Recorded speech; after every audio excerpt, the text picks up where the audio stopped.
नमस्कार। मैं दीपक कुमार मेरे YouTube चैनल स्टडी विद दीपक में आपका स्वागत करता हूं। आज के इस वीडियो के अंदर हमारी +1 की जो हिस्ट्री की बुक है उसका चैप्टर नंबर 2 लेखन कला और शहरी जीवन, उसका ये लेक्चर नंबर 10 है। तो जैसा लास्ट लेक्चर के अंदर हमने जो शहरी जीवन के बारे में और मोहरों के बारे में, जो उसकी शहरी शिल्पकृति के बारे में पढ़ा था कि किस तरीके से जो मिट्टी की बनी हुई जो पट्टिकाएँ होती थी उसको घुमावदार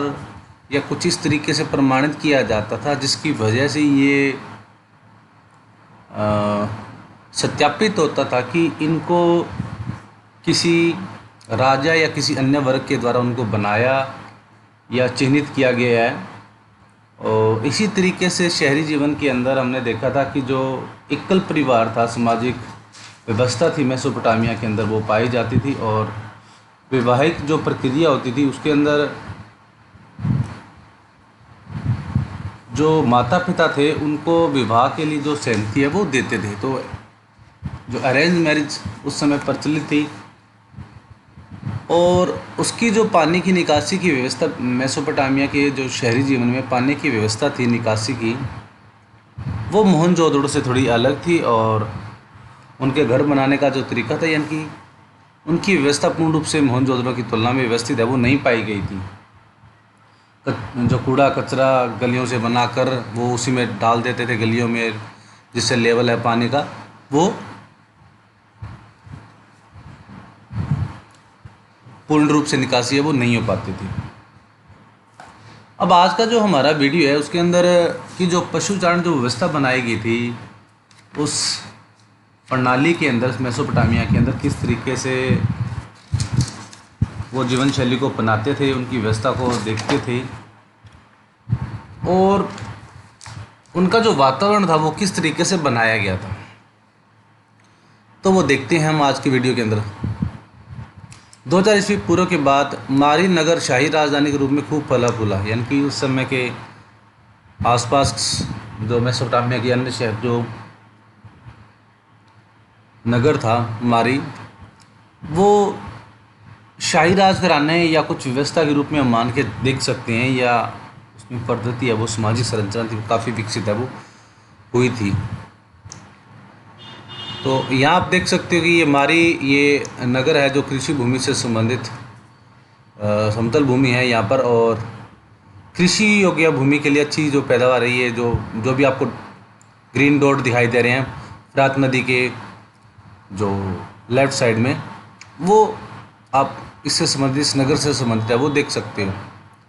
आपने देखा होगा कि मानचित्र सेकंड में कि मारी नगर दक्षिण के उसी दक्षिणी भाग में स्थित नहीं है जहाँ खेती की पैदावार भरपूर होती थी, बल्कि वह फरात नगर की ऊर्ध्वधारा पर स्थित है। यानी कि एक साइड में आप देख सकते हो वो जो फरात नदी के एक साइड में स्थित है। मानचित्र थर्ड में विभिन्न रंगों का प्रयोग करके यह दर्शाया गया कि यह ऊपरी क्षेत्र में खेती और पशुपालन साथ साथ चलते थे। तो आप देख सकते हो कि ये जो व्यवस्था बनाई गई थी, ये जो ऊपरी क्षेत्र के अंदर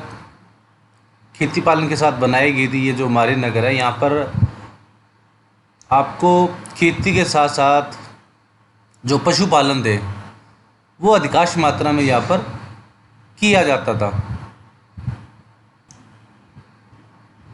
मारी राज्य में वैसे तो किसान और पशुचारक दोनों ही तरह तरह के लोग होते थे, लेकिन उस प्रदेश का अधिकांश बार भेड़ बकरी चराने के लिए काम में लिया जाता था। तो मुख्य तौर पे उस नगर को उससे संबंधित और मान के चल सकते हैं, किसान और पशुपालन दोनों तरह से उसमें लोग रहते थे। और मुख्य तौर पे लोग वहाँ पर क्या करते थे, भेड़ बकरी चराने का ही कार्य वो प्रमुख रूप से किया जाता था। पशुचारकों को जब अनाज, धातु के औजारों आदि की जरूरत पड़ती थी, तब वे अपने पशुओं तथा उनके पनीर, चमड़ा और मांस आदि के बदले में चीज़ें का प्रयोग है वो करते थे। अब जब भी पशुपालकों को अनाज और उनसे संबंधित किसी अन्य जो जरूरतें उनको जरूरत पड़ती थी या उनको चाहिए थी खाने पीने के लिए, कुछ अन्य धातु के लिए, तो वो सारी चीज़ें थी वो चमड़ा और मांस के बदले में इन वस्तुओं का जो बार्टर सिस्टम था या बदले में इनका प्रयोग है वो करते थे। बाड़े में रखे जाने वाले पशुओं के गोबर से बनी खाद भी किसानों के लिए बहुत उपयोगी थी। जो जैसे हम आजकल देखते हैं खेती के द्वारा जो पशुओं की जो खाद वगैरह वो काफ़ी मात्रा में प्रयोग है वो की जाती है, तो वो पशु जहाँ इकट्ठे होते थे उनसी उनकी खाद है वो कृषि कार्य के लिए ली जाती थी। फिर भी किसानों तथा गडरियों के बीच कई बार झगड़े हैं वो हो जाते थे, और कई बार इन किसानों और गडरियों के बीच में जो आपसी झगड़े थे वो कहीं ना कहीं हो जाते थे, क्योंकि गडरिये जब चारागाह के लिए जाते थे किसानों की फसल को कहीं ना कहीं नुकसान है वो हो जाता था। गडरिये कई बार अपनी भेड़ बकरियों को पानी पिलाने के लिए बोए हुए खेतों से गुजार कर ले जाते थे, जिससे किसानों की फसल को नुकसान पहुंचता था। यानी कि गडरिये चलाने, अब जब पशुओं को चराने के लिए कहीं ना कहीं वो जहाँ हरियाली वगैरह होती थी उन्हीं वहीं जगह पे जाते थे, और कई बार किसानों को उनकी फसल का उन भेड़ बकरियों की वजह से परेशानियाँ वो होती थी, इसी वजह से आपसी में झगड़े उनके होते थे। ये गडरिये खानाबदोश होते थे और कई बार किसानों के गांव पर हमला बोलकर उनका इकट्ठा किया हुआ माल लूट लेते थे। यानी कि खानाबदोश वो होते हैं जो एक जगह पर टिके नहीं रहते और टिकाऊ नहीं होते, और वो एक स्थान से दूसरे स्थान पर जहाँ उनको भोजन वगैरह मिल जाता है वहीं वो चलते रहते हैं। तो कई बार ये चलते रहते थे और कई बार इनको जब कहाँ जाए किसानों के ऊपर जब ये इकट्ठा इनको कुछ मिल जाता था खाद्य पदार्थ है वो वहाँ इनको ये लेने के लिए अफसरी में किसानों के ऊपर हमला भी कर देते थे। दूसरी तरफ कई बार ऐसा भी होता था कि बस्तियों में रहने वाले लोग भी इन पशुपालकों को रास्ता रोक देते थे और उन्हें अपने पशुओं को नदी तक नहीं ले जाने देते थे। तो कई बार गडरियों का किसानों के साथ और कई बार किसानों के गडरियों के साथ भी जो आपसी विवाद है या मारपिटाई है वो हो जाती थी। मेसोपोटामिया के इतिहास पर नज़र डालें तो पता चलेगा कि वहाँ की कृषि से समृद्ध हुए मुख्य भूमि प्रदेश में यायावा समुदाय के झुंड पश्चिमी मरुस्थल से भी आते रहे हैं। यानी कि जो इनके प्राचीन इतिहास के बारे में अगर मुख्य रूप से अगर नज़र डाली जाती है तो ये जो गडरिया समुदाय के लोग थे वो काफ़ी अधिक जो पश्चिमी मरुस्थल जो प्रदेश था वहाँ काफ़ी दूर तक ये आवागमन है वो करते रहते थे। ये गडरिये गर्मी में अपने इस उपजाऊ क्षेत्र में बोए हुए खेतों में अपनी भेड़ बकरियां ले जाते थे। तो ये जितने भी गडरिये होते थे वो उपजाऊ क्षेत्र के अंदर अपनी भेड़ बकरियों को चराने के लिए जहाँ पर कुछ उनको चारागाह मिल जाता था वहाँ इनको ले जाते थे। ये समूह गडरिये फसल काटने वाले मजदूरों तथा भाड़े के सैनिकों के रूप में आते थे और समृद्ध होकर यहीं बस जाते थे। तो जो भी ये गडरिये समूह वगैरह जो होते थे वो जहाँ फसलों का उत्पादन वगैरह होता था काफ़ी मात्रा में होता था, तो एक काम करने वाले मज़दूरों के रूप में वहाँ अपने एक गडरिये और साथ में इनके समूह के लोग आते थे, और बाद में काफ़ी टाइम के बाद काम धंधा जब इनको काफ़ी ज़्यादा मिल जाता था तो वहीं मुख्य रूप से बच जाते थे और वहीं ये अपना कार्य वो करने लग जाते थे। उनमें से कुछ ने तो अपना खुद का शासन स्थापित करने की शक्ति वो प्राप्त कर ली थी। अब धीरे धीरे जो गडरिये शासन स्थापित करने की वजह से हम मान के चल सकते हैं कि इनका जो टाइम पीरियड था वो काफ़ी ज़्यादा समृद्ध हो गए थे, इनके रिसोर्स साधनों के ऊपर अधिकार हो गया था। उसके ऊपर कई बार इसके बारे में ये भी जानकारी मिलती है कि इनको शक्ति प्राप्त करने की राज्य स्थापित भी इन्होंने करने की कोशिश वो की थी। ये खानाबदोश लोग अक्कदी, एरोराइट, एमोराइट, असीरियाई और अर्मीनियन जाति के थे। तो इनकी मुख्य तौर पर जाति थी अक्कदी, एमोराइट, असीरियाई और अर्मीनियन। मारी के राजा एमोराइट समुदाय के थे। उनकी पोशाकें वहाँ के मूल निवासियों से भिन्न होती थी और उन्होंने मेसोपोटामिया के देवी देवताओं को आदर ही नहीं किया बल्कि स्टेपी क्षेत्र के देवता ड्रैगन के लिए मारी नगर में एक मंदिर भी बनवाया था। तो ये मारी नगर के जो राजा वगैरह होते थे ये एमोराइट समुदाय के संबंधित होते थे, जहाँ इनकी जो पोशाकें वगैरह जो पहनावा होता था वो इनके मूल निवासियों से भिन्न अलग अलग इनका प्रचलन वो पाया जाता था। और जितने भी मेसोपोटामिया के जो देवी देवता होते थे इनका आदर ये नहीं करते थे, और इनके जो अलग ही इनका जो धार्मिक स्तर था, जिनको स्टेपी या ड्रैगन जिनको देवता माना जाता था उनके लिए इन्होंने एक वो आस्था रखते थे और आस्था उनकी पूजा अर्चना भी करते थे और धार्मिक अनुष्ठान भी करते थे, और उन्हीं के द्वारा उन्हीं के लिए एक उन्होंने मंदिर का निर्माण भी करवाया था। इस प्रकार मेसोपोटामिया का समाज और वहाँ की संस्कृति भिन्न भिन्न समुदायों के लोगों और संस्कृतियों के लिए खुली थी। संभवतः विभिन्न जातियों और समुदायों के लोगों के परस्पर मिश्रण से वहाँ की सभ्यता में जीवन शैली उत्पन्न है वो हो गई थी। अब मुख्य तौर पे अगर ये देखा जाता है कि जो ये बनाने का मारी नगर के अंदर अगर समुदाय के बारे में देखा जाता है तो वो मेसोपोटामिया के समाज से इनकी संस्कृति थी वो अलग अलग समाज से संबंधित है, और इनकी जो संस्कृति थी मारी नगर में वो सभी लोगों के लिए खुली हुई थी। विभिन्न जातियाँ समुदाय के लोग यहाँ पर आके बसते थे, कार्य करते थे, मिलजुल कर रहते थे, और उनकी जो सांस्कृतिक विभिन्नता का जो क्षेत्र है हमारे लोगों के अंदर पाया जाता था, जिसमें तरह तरह के लोग, जातियाँ, समुदाय के वर्गों के शासक है वो यहाँ पर रहकर अपना शासन है वो स्थापित है वो करते थे और अपने कार्य प्रणाली को अपनाते थे।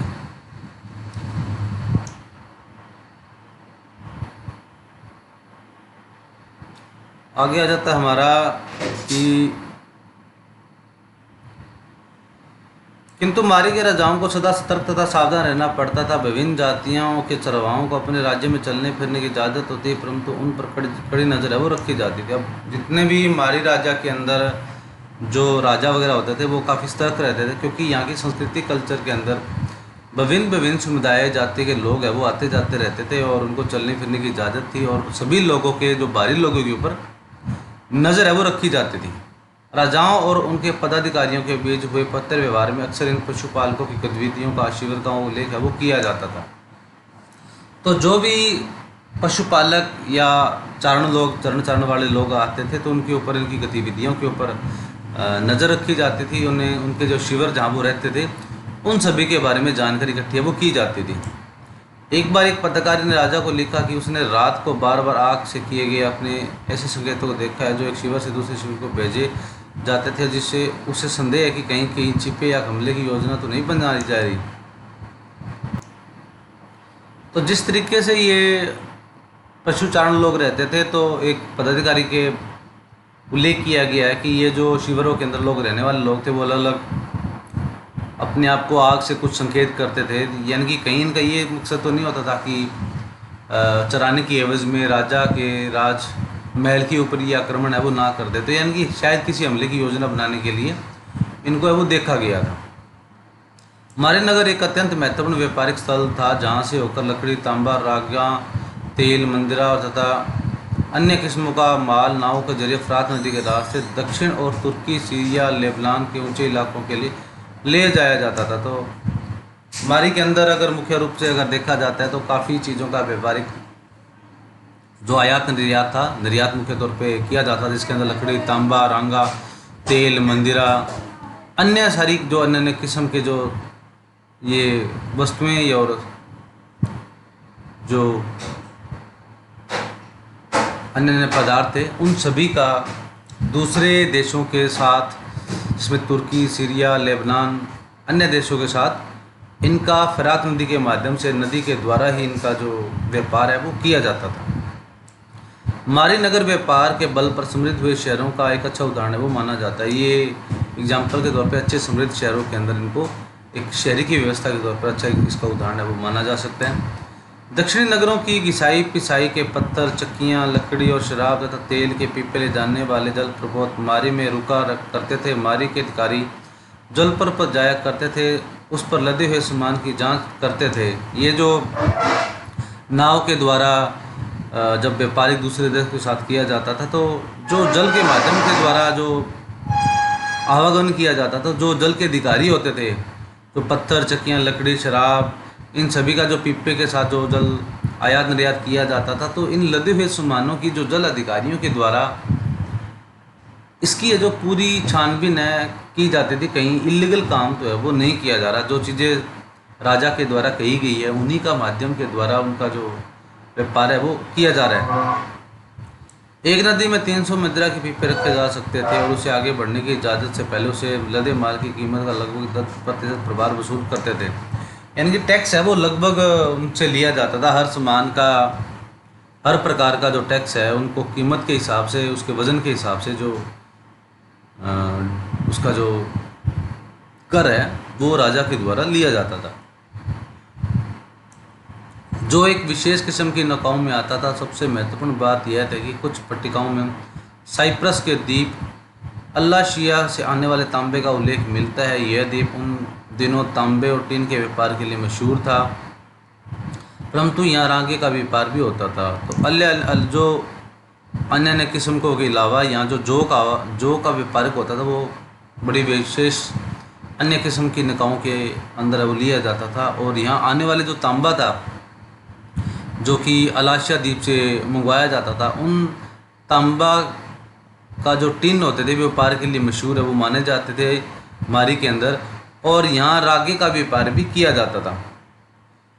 क्योंकि कांसा औजार और हथियार बनाने के लिए एक मुख्य औद्योगिक सामग्री थी, इसलिए उसके व्यापार का एक बहुत महत्वपूर्ण था। इस प्रकार यद्यपि मारी राज्य सैनिक दृष्टि से उतना संबल नहीं था, परंतु व्यापारिक दृष्टि के मामले में अद्वितीय था। तो इसके अलावा जो कांस्य था, उससे आपको पता है कि सबसे पहले बर्तन और औजार बनाए जाते थे, तो उन्हीं का भी अन्य साधनों के द्वारा उसका सामग्री के रूप में प्रयोग है वो किया जाता था। और व्यापारिक स्तर पे अगर देखा जाता है तो काफ़ी समृद्ध शक्तिशाली राज्य माना जा सकता है हमारे राज्यों को मेसोपोटामिया की तुलना में। और चाहे यहाँ पर सैनिक या अन्य अर्थव्यवस्था के रूप में अगर देखा जाता है तो सैनिक दृष्टि से चाहिए समृद्ध ना हो, लेकिन अर्थव्यवस्था के तौर पे जो काफ़ी चीज़ों का व्यापारिक स्तर है हमारी राज्य के द्वारा दूसरे देशों के साथ अन्य किस्मों की धातुओं का स्रोतों का जो व्यापार था वो दूसरे देशों के साथ किया जाता था। और काफ़ी कुछ इस व्यापारिक स्तर पे भी कुछ जो टैक्स या कर है वो राजा के द्वारा उगाही की जाती थी। उगाही करने का मतलब ये होता था कि बच्चों की जो टैक्स के द्वारा ही राजा का जो शासन था वो बनाया जाता था। जैसे आपने देखा कि कोविड-19 की वजह से भी सारी चीज़ें वो धराशायी हुई पड़ी हैं आजकल हमारी व्यापारिक स्तर के लिए, और सरकार धीरे धीरे उनको द्वारा वो शुरू कर दिया। तो एक जो व्यापार है, बिजनेस है, वो किसी भी राज्य के लिए महत्वपूर्ण स्रोत है वो माना जा सकता है इनकम करने के लिए, जिस पर उस पर लगाया गया जो कर होता है उससे काफ़ी अधिक मात्रा में उनसे जो भरपाई है वो की जा सकती है। तो इसी तरीके से ये सैनिक दृष्टिकोण से चाहे महत्वपूर्ण ना हो, लेकिन व्यापारिक अर्थव्यवस्था के तौर पर इसको बड़ा महत्वपूर्ण है वो माना जा सकता है। तो ये था हमारा आज का वीडियो, आज का लेक्चर, जिसके अंदर इसकी अर्थव्यवस्था के बारे में संदर्भ में हमें पढ़ा, जाना और देखा। तो आज का वीडियो बस इतना ही। मिलते हैं अगले वीडियो में एक नए लेक्चर के साथ। तब तक stay home, stay safe and be positive.